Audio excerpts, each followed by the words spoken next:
우리에게 주신 하나님의 말씀 에베소서 5장 2절 말씀 한 절입니다. 지난주와 같은 말씀이죠. 에베소서 5장 2절 한 절입니다. 우리 한 목소리로 합독하도록 하겠습니다. 그리스도께서 너희를 사랑하신 것 같이 너희도 사랑 가운데서 행하라. 그는 우리를 위하여 자신을 버리사 향기로운 제물과 희생제물로 하나님께 드리셨느니라. 아멘. 지난 시간 헌신에 이어서 오늘 희생에 대해서 나눠보려고 합니다. 먼저 지난 시간에 다뤘던 헌신에 대해서 잠깐 기억하고 지나갈까요? 지난 시간에 헌신의 전제는 여러 가지 헌신이 있죠. 세상에 헌신은 많습니다. 부모의 헌신, 그리고 또 최선을 다하는 것에는 헌신이라는 단어를 사용할 수가 있는 거죠. 많은 헌신들, 어떤 직장에서나 아니면 어떤 관계에서나 우리가 살아가는 삶에는 이 헌신적인 삶을 사는 사람들이 굉장히 많습니다. 누군가는 굳은 일을 마다하지 않고 헌신적으로 그런 일들을 하죠. 그러니까 많이 있어요. 그런데 우리가 살펴보는 헌신은 기독교 안에서 발견되는 예수님에 대한 것입니다. 예수님을 따라 우리가 우리의 신앙자로서 헌신을 발견하는 것이기 때문에 다시 한번 그러한 마음에서 이 헌신을 생각해 보시기 바랍니다. 헌신의 사전적인 의미를 뭐라고 그랬습니까? 몸과 마음을 바쳐 있는 힘을 다하다 라는 뜻이 있다고 했죠. 그리고 신앙적인 부분에서 뭐라고 했습니까? 맡기는 것, 드리는 것. 그래서 맡겨드린다라는 그러한 헌신의 의미를 정의를 한다고 했잖아요. 그래서 이 교회 성령학교에서 나온 예배학교 그 교재 안에 이런 말이 있어요. 건강한 예배에는 반드시 헌신을 결단하는 시간이 있다.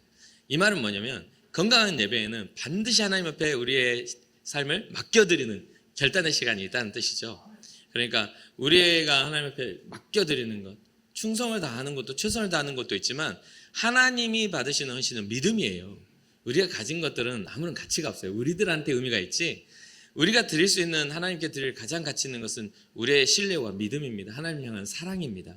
그것을 꼭 잊지 마시고 우리의 예배 가운데, 우리의 건강한 예배 가운데 반드시 하나님을 향한 헌신의 결단이 있기를 주님의 이름으로 축복합니다. 그러면서 제가 헌신을 결단하고 시작하면 세 가지의 변화가 일어난다고 말씀을 드렸어요. 첫 번째 변화가 하나님께서 나를 지으신 목적이 무엇인지 발견하는 변화가 일어납니다. 이전까지는 잘 몰랐어요. 주님께 내 삶을 맡겨드릴 때 그때 비로소 하나님이 나를 지으신 목적이 나의 주권을 주님께 드릴 때에야 발견된다는 거예요. 아직도 발견하지 못했다는 것은 내 인생의 주인이 나기 때문에 그래요. 우리 이 땅에 보내신 하나님의 뜻을 발견하게 되죠. 또 헌신을 결단하면 두 번째가 구원받은 것이 얼마나 감사한 일인지를 깨닫게 된다.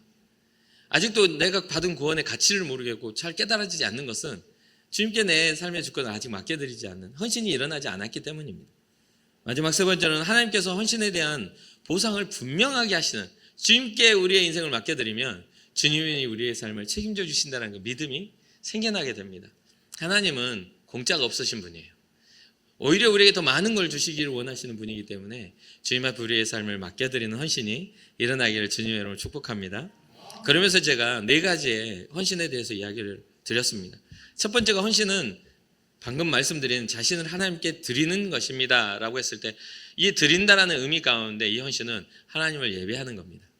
지금 현재 여러분들이 이 시간을 구별하여서 주님 앞에 나오는 것, 주님 앞에 드린다는 것 자체가 뭔가 내 것을 막 다 뺏기는 그런 기분으로 하는 게 아니라 주님 우리에게 주신 그 구원에 대한 감사로 주님 앞에 나와 우리의 사랑을, 우리의 경배를, 하나님을 향한 경외함을 드리는 것이 헌신이라고 성경은 이야기하고 있죠.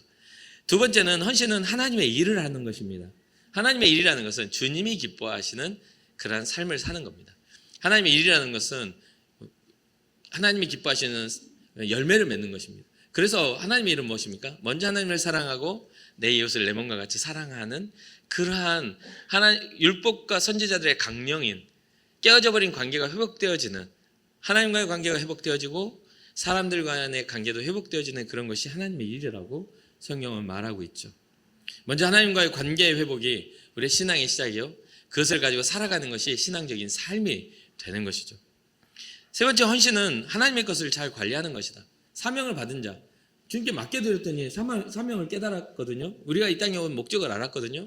그러면 뭐 해야 돼요? 우리를 잘 관리해야 돼요. 첫 번째는 우리 자신을 잘 관리해야 되고, 우리의 마음을 잘 지켜야 되고 우리의 신앙을 지켜야 되고, 두 번째는 우리에게 주신 사명 따라 우리의 가는 길을, 우리에게 맡겨진 몫을 잘 관리해야 되겠죠. 각자의 사명이 있지 않습니까? 달란트가 있고 교회를 섬기는 섬김의 그런 어떤 위치가 있어요. 이러한 것들을 잘했을 때 우리는 잘 섬긴다라고 말을 해요. 우리 찬양대원들이 찬양의 자리를 잘 섬길 때 헌신했다라고 말을 합니다. 맞죠? 그 시간을 지키고 연습하고 서로 그 화합하고 하모니를 이루는 그런 자기의 위치에서 가장 아름다운 소리를 낼 때 아름다운 찬양이 되는 것처럼요. 마지막으로 신앙인의 헌신에는 복음이 있어야 된다고 분명히 말씀드렸어요. 복음의 이유가 돼야 돼요. 그래서 오늘도 저희가 서로 고백했지 않습니까? 예수님 때문에 당신을 사랑합니다. 예수님 때문에 당신을 위해 기도합니다. 복음의 이유가 예수님 때문에 우리는 그것을 하는 거예요. 내 것을 주는 거는 되게 아까워서 힘들어요. 내 것은 한계가 있기 때문에 내 것을 주기에는 정말 마음의 에너지도 그렇고 우리가 가진 것도 한계가 있어요. 그러나 하나님이 공급하시는 공급하심으로 우리가 주게 되면 그 한계가 없어요. 얼마든지 할 수 있고 아깝지도 않아요. 왜 내 것 갖고 안 하는데 왜? 내 것도 아닌데 되게 생색내고 아까워하면 안 되죠. 주님 걸 가지고 하는데 아까워할 게 없죠. 그러니까 주님 앞에 공급받아서 정말 많은 복을 받고 정말 많은 것들을 누릴 수 있는 은혜를 구하시기 바랍니다. 주님이 주셨으니 내가 주님을 위해 쓰겠습니다라는 그런 마음의 작정이 일어나야 되는 것이죠. 그래서 신앙인의 모든 헌신에는 이 복음이 꼭 들어가야 합니다. 이 복음은 예수 그리스도의 사랑이죠. 예수의 희생에 대해서 오늘 본문은 이야기합니다. 보세요. 2절을 읽어보면 그리스도께서 너희를 사랑하신 것 같이, 여기까지가 주님의 헌신입니다. 우리를 사랑하신 것 같이. 그 헌신의 그 이유가 사랑으로부터 시작됐어요. 대부분 가치 있는 헌신은 그렇습니다.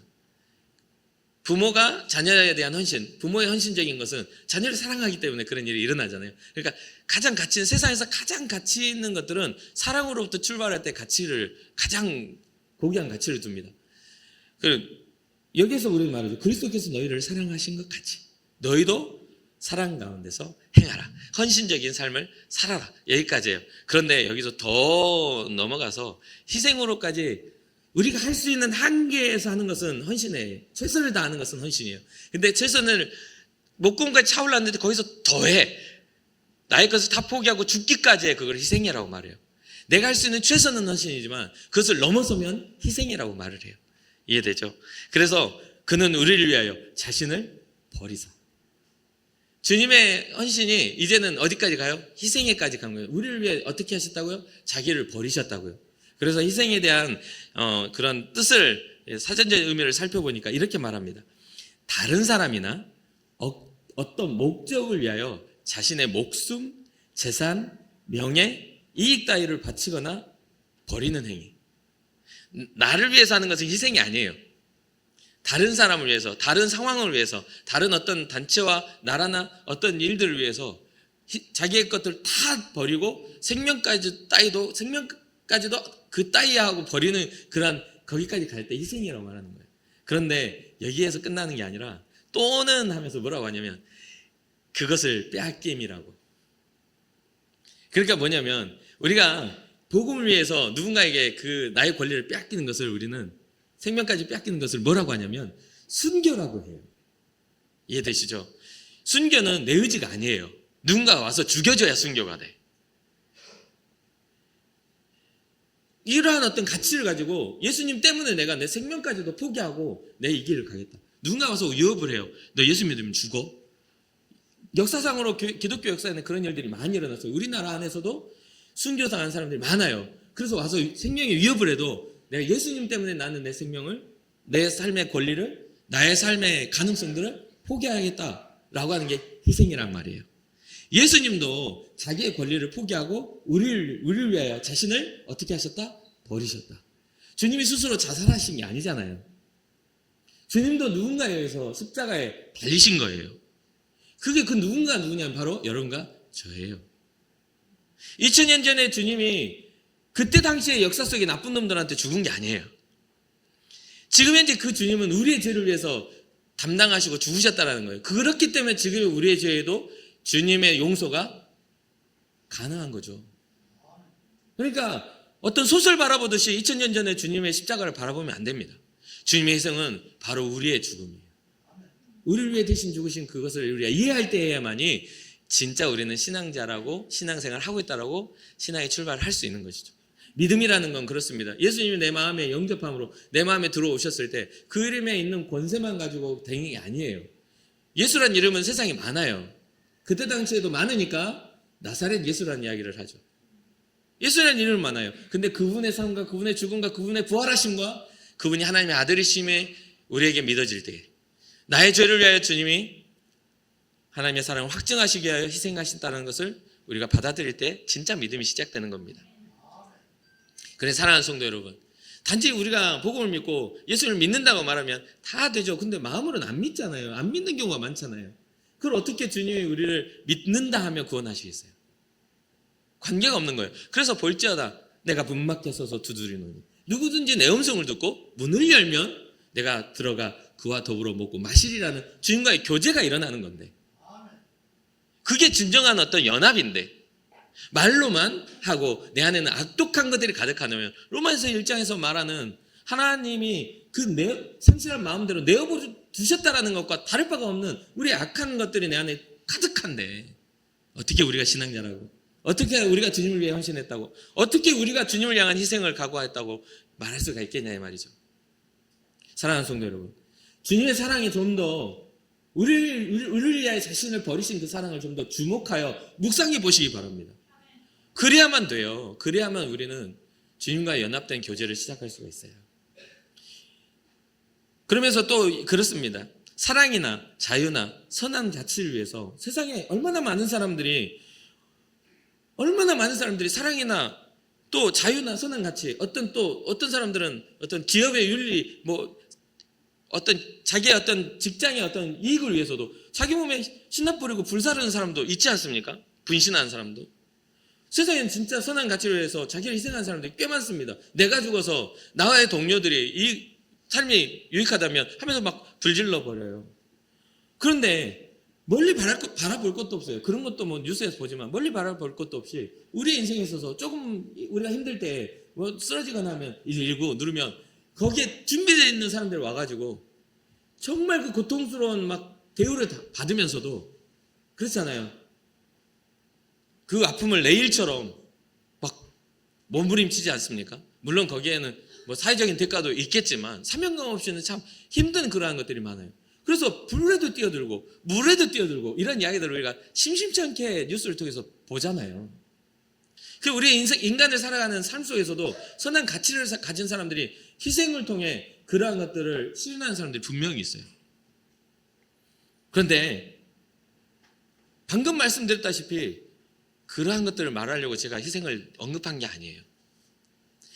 성경에 보면 고린도전서 13장 3절에 보면 이런 말이 있어요. 내가 내게 있는 모든 것으로 구제하고 또 내 몸을 불사르게 내줄지라도 사랑이 없으면 내게 아무 유익이 없느니라.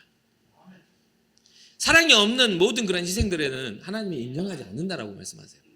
그럼 그 사랑은 어디에서부터 비롯된 사랑일까요? 하나님이 인정하는 사랑은 어디서부터 비롯될까요? 하나님과 관계된 사랑에서 비롯되겠죠. 하나님이 원하시는 사랑에서 비롯되겠죠. 우리 인간과의 관계의 사랑은요, 너무 다양하고 너무나 입장이 달라요.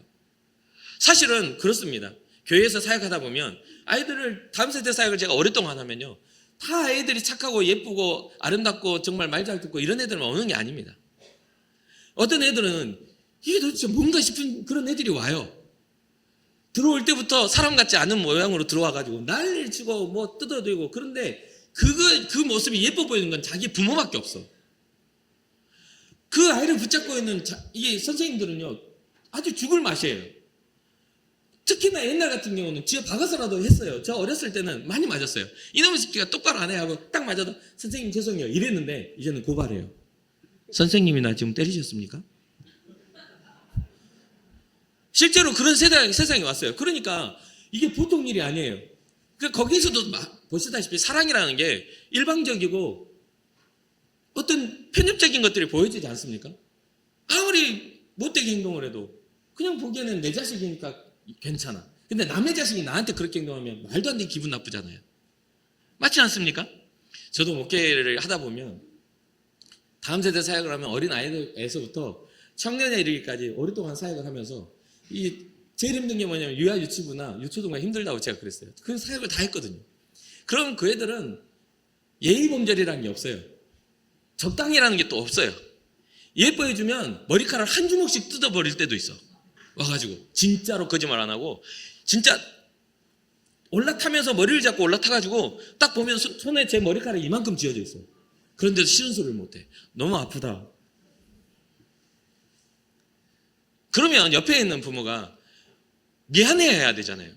손에 내 머리카락을 쥐고 있는데 야 더러워 털어. 그러면요 제가 목사지만 사람같이 안 보여요. 얼마나 편협적입니까? 얼마나 편협적이에요. 내 자식이니까 괜찮지. 우리 목사인 내 자녀들은 뇌에서는요 우리 아내가 이렇게 데리고 나갔어요.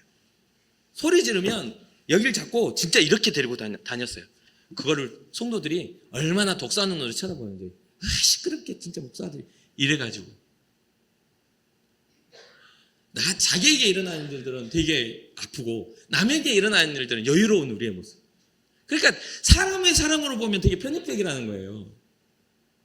누군가가 내 아이를 호의롭게 봐줘야 된다는 그런 착각들. 그러면 남의 아이도 내가 호의롭게 볼 수 있는 눈이 있어야지. 그렇지 않습니까? 그게 공평한 거예요. 그래서 저는 아이들 너무 좋아합니다. 머리털 쥐어 뜯기면서도 그냥 그렇게 하는 부모는 얄미울지언정 저는 그 아이를 미워해 본 적이 없어요. 저는 지금도 아이들 너무 좋아해서 애들이 저한테 이렇게 와가지고 안아달라 하는 애들이 많아요. 우리 교회 안에서. 그것은 보여지는 거예요. 내가 어떻게 그 아이를 대하고 어떻게 내 마음의 태도와 마음의 상태와 나의 몸의 태도가 그 아이들도 느끼는 거예요. 느끼는 거. 내가 찡그리잖아요. 절대 저한테 안 와요. 그거는 법칙입니다. 그래서 우리는 그러한 어떤 인간적인 관계 안에서의 희생적인 것들을 이야기하자는 것이 아니라 주님이 우리에게 보여주신 근본적인 가치에 우리의 신앙적 본질적 가치의 희생을 바라봐야 되는 거예요. 그것은 주님으로부터만 가능해요. 그래서 모든 사랑이 많아. 보면 부모의 사랑이 있고 우정적인 사랑이 있고 이성 간의 사랑이 있어요. 그런 사랑을 받아요. 여러분 아십니까? 제가 어떤 때는 아니 저런 애를 왜 만나? 이렇게 하는데 그 사람을 사랑하는 사람은 저희 말과 상관없이 너무 예뻐 보여. 그게 사랑이에요. 눈에 콩깍지를 딱 껴버려. 그럼 제가 봤을 때 위험해. 성격 좀 안 좋은 것 같은데. 그런데 그 까칠한 그것도 자기한테는 저런 화끈한 게 좋아요. 콩깍지를 씌워져 있으니까. 그게 우리 하나님이 우리를 향하신 콩깍지 씌워진 사랑 아닙니까? 세상에서는 마귀의 자녀로 죄의 자녀로 죄를 아비로 둔 우리를 살리시려고 예수님이 이 땅에 오셔가지고 사랑의 복음을 선포하시고, 그리고 또 하나는 뭡니까? 예수님이 복음을 선포하시고 회개하라 할 때 입술로 하라고 했습니까? 대부분 병을 고쳐주시고 뭔가 하나님의 은혜를 예수님이 그런 어떤 복음을 선포하는 후에 돌아가 죄를 짓지 말아라 하는 거잖아요. 다시 죄로 돌아가지 말아라. 회개라는 것은 눈물 콧물 흘리는 게 아니에요. 내가 잘못해가지고 저 원수 같은 거다고 싸우다고 내가 싸운 게 잘못이지 이런 게 아니라 잘못된 그런 생각과 관점에서 벗어나 주님이 기뻐하시는 삶으로 돌이키는 거예요. 세상만 바라봤던 우리의 시선이 하나님의 세상을 바라볼 수 있는 믿음의 눈으로 바뀌는 거라. 그게 바로 회개라 이 말이에요. 뭔가 우리가 꿈만 꾸는 사람들이 많아요. 삶은 안 바뀌고 평생을 나는 선교하겠다고 선교를 안 해요. 평생을 주님 앞에 주의 몸된 교회를 섬기고 세우겠다 하지만 실상은 안 세워요. 말은 그렇다는데 삶의 변화가 안 돼. 이건 어떤 결단도 아니고 회개도 아니에요. 죄의 길에서 벗어나야 돼. 죄의 길에서 벗어나야 돼. 그래서 진짜 복은 시편 1편에 복 있는 사람은 악인의 꾀를 쫓지 아니하고 죄인들의 길에 서지 않는 오만한 자의 자리에 앉지 않는 것. 근데 우리가 생각하는 복은 아니잖아요. 그게 돈 없으면 물질이 많아야 되고 건강 없으면 건강이 생겨야 되고 시간이 가면 다 잃어버릴 것들인데 우리 유한한 시간 속에 다 잃어버릴 것들이 복인 줄 알고 그것만 보고 달려간다 이 말이죠. 그래 사랑하는 성도 여러분, 주님을 묵상해야 돼요. 우리를 버리신 주님의 사랑을 묵상해야만 우리 게 아닌 하나님의 주신 것으로 아가페로 우리는 다가가야 된다. 아가페 안에 우리의 사랑이 있어야 되고 아가페 안에 우리의 모든 것들이 존재해야 돼요. 주님의 사랑으로 자녀를 사랑해야 되고, 주님의 사랑으로 우정적인 사랑을 해야 되고, 주님의 사랑으로 이성적인 사랑을 해야 돼요. 그래야 하나님이 기뻐하시는 가정을 이루고, 하나님이 기뻐하시는 관계를 이루고, 하나님이 기뻐하시는 자녀를 양육할 수가 있는 거예요. 세상에서는 비싼 돈 주고 과외는 시킬지언정, 교회에서는 깎아줘도 수련회 안 보내는 게 여러분들의 그런 관심 아닙니까? 가서 생명 얻고 와야 되는데 관심이 없어. 수련회는 언제 가냐 물어보지도 않아. 분명히 우리는 믿음의 가정인데 그런 관심이 없어. 근데 학원 안 가면 난리 나잖아요. 학원에서 전화 왔더라. 그러면 교회에서 제가 사역할 때 교회에서 우리 애가 안 나왔는데 무슨 이유가 있을까요? 그러면 아유, 핑계가 부모가 돼요. 우리가 요즘 너무 바빠가지고 학원 다니고요. 이번에 우리 가정이 이렇게 어디 가족여행 가느라고 어디 갔다 오느라고 그랬어요. 말을 좀 미리 해주면. 학원 갈 때는 학원 선생님한테 전화해가지고 우리 이번에 가는데요. 이 시간 빼주세요 해가지고 그거 다 미루지 않습니까? 교회 안 나오는 것은 신경도 안 써. 그리고 뭐라 하냐면 선생님이 챙겨야지. 신소리 한마디 했더니 난리 나는 거 아닙니까? 내 아이가 어떻게든 상관없이? 이게 진짜 영적인 생명을 다루는 것인지 아니면 인간과의 관계 안에서 어떤 서로 감정을 다루는 것인지, 진짜 감정을 다루는 것이라면 관심을 가지면 안 돼요. 교사들이 관심을 가지면 안 돼요. 무슨 의무가 있고 무슨 사명이 있어서 아이들을 그렇게 정성껏 가르칩니까?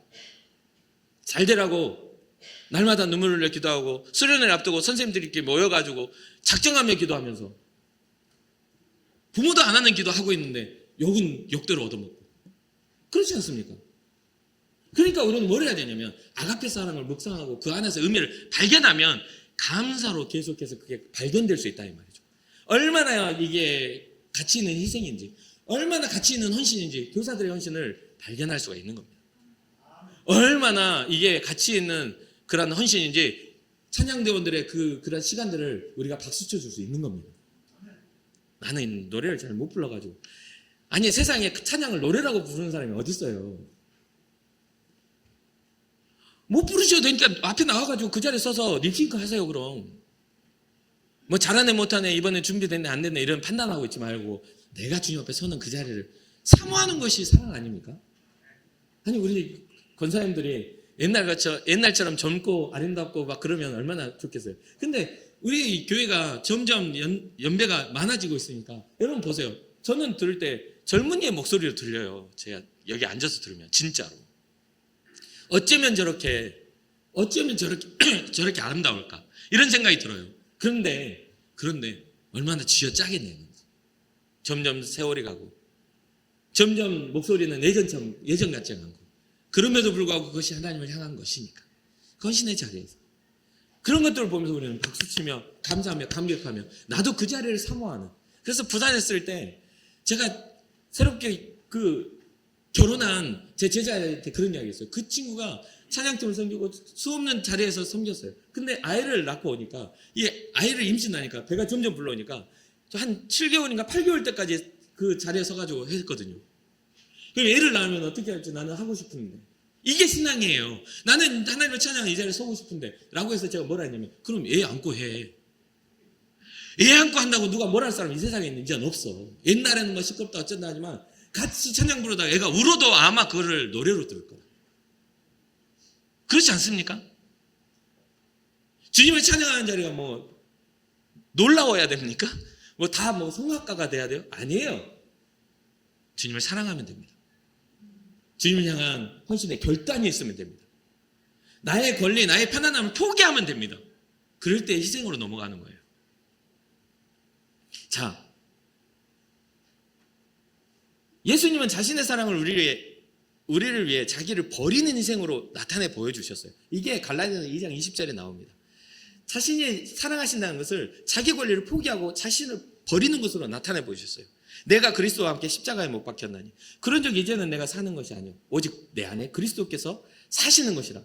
이제 내가 육체 가운데 사는 것은 나를 사랑하사 나를 위하여 자기 자신을 버리신 하나님의 아들을 믿는 믿음 안에서 사는 것입니다. 이 존재가 신앙자에게 있어야 됩니다. 나를 사랑하사 나를 위하여 자기 자신을 버리신 하나님의 아들 예수 그리스도, 그를 믿는 믿음 안에서 우리가 살아가는 게 신앙이에요. 그러니까 우리 안에 어떤 그런 신앙의 이유가 사람에게 있어서는 안 돼요. 제가 설교를 잘해가지고 은혜 받고 못하면 은혜 못 받고 이러면 안 돼요. 여러분들의 마음밭이 옥토면요, 대충 뿌려놔도 그게 싹이 나게 돼 있는 거예요. 그런데 여러분 마음밭이 길가고 돌짝밭이고 가시덤불 가득하면요, 아무리 명절을 준비해도 표절 아니요? 어디서 들었던 것 같은데요? 그러면서 설교 다 집에 가서 설교의 말씀 묵상하는 게 아니라 다 찾아봐. 언제 했더라? 내가 노트를 언제 했더라? 이 예화를 어디서 들었던 것 같은데? 이게 마음이 삐딱하니까. 성경은 반복이고 반복이고 반복입니다. 예수 그리스도가 생명이라고 말할 수밖에 없어요. 이것은 표절이 될 수가 없어요. 이건 진리입니다. 이것을 나타내기 위해서 수많은 묵상과 진짜 수십 시간의 묵상을 하고 갔어요. 그런데 우리의 마음이 그것을 판단하고 있다면, 내가 듣기 싫은 이야기, 아우 나 들으라고 한 이야기가 맞아요, 들으라고 한 이야기입니다. 듣지 말라고 내가 설교를 준비하겠어요? 좀 답답해 죽겠네. 들으라고 하는 이야기예요. 그래서 몸부림치면서 어떻게 하면 쉽게 설명을 할까? 어떻게 하면 주님을 사랑할 수 있는 이유들을 말해줄까? 막 혼자서 말씀 좀 하다가 혼자 울다가 막 웃다가 막 몸부림치고 막 혼자서 땀 흘리다가 그러면서 했는데 막상 오면 습관적으로 눈 감고, 아니 제약만 들으라고 설교 준비했는데 눈 감고 있네. 진짜 그렇게 됩니다. 나를 사랑하사 나를 위하여 자기 자신을 버리신 그 하나님의 아들 예수 그리스도 때문에 우리는 신앙생활을 하는 거예요. 에베소서 5장 25절 보니까 남편들 아내 사랑하기를, 이게 가정에 대한 얘기이지만 뭐라고 하냐면 그리스도께서 교회를 사랑하시고 그 교회를 위하여 자신을 주심 같이 하라. 여기에 주님의 희생의 본질이 있지 않습니까? 주님께서 교회를 사랑하시고 그 교회를 위하여 자기를 주심 같이 하라. 그 주심은 어디입니까? 오늘 본문에 나온 자신을 버리사 향기로운 제물과 희생제물로 하나님께 드려진 것. 향기로운 제물과 희생제물이라는 것은 죄사함의 일이잖아요. 용서에 대한 이야기입니다. 하나님이 우리를 용서하신 용서에 대한 희생의 제물이 우리 주님이 되셨다고 말하는 거예요. 어떤 마음으로? 우리를 사랑하셔서. 그러니 사랑하는 성도 여러분, 사랑은 이유를 따지지 않습니다. 한번 여러분 집에 가가지고 그냥 물어보세요. 부모님이나 남편이나 아내한테 당신 왜 나 사랑해? 그럼 곰곰이 생각하면 문제가 생겨요. 내가 왜 사랑했었지? 근데 이유가 없어요. 사랑에는 이유가 없어요. 그냥 사랑하는 겁니다. 부모가 자녀를 사랑하는 건요, 이유가 없어요. 네가 내 새끼니까 사랑하지. 뭘 그걸 이유 따지고 있습니까? 네가 눈, 코, 입이 정상이어서 내가 사랑한다. 생긴 게 나랑 비슷하게 생겨가지고 이렇게 생각 안 해요. 전혀 다르게 태어나도 저 보면요, 제 자녀 넷 중에 저랑 닮은 애들 별로 없어요. 지분율이 없어. 제가 대부분 아내 닮아서 태어났어. 그래서 그런데도 불구하고 내 자녀라서 또 특히나 내 아내를 닮아서 더 사랑스러워요. 진짜 그런 것들이 너무너무 감사한 일 아닙니까? 사랑에는 이유가 없습니다. 우리 하나님의 사랑에도 우리를 향하신 사랑에 이유가 없어요. 그냥 다 던지신 거예요. 내가 사랑하니 너의 죄를 위해 내가 죽겠다. 이전에 희생제사와 그러한 희생제물로는 죄가 해결이 안 돼.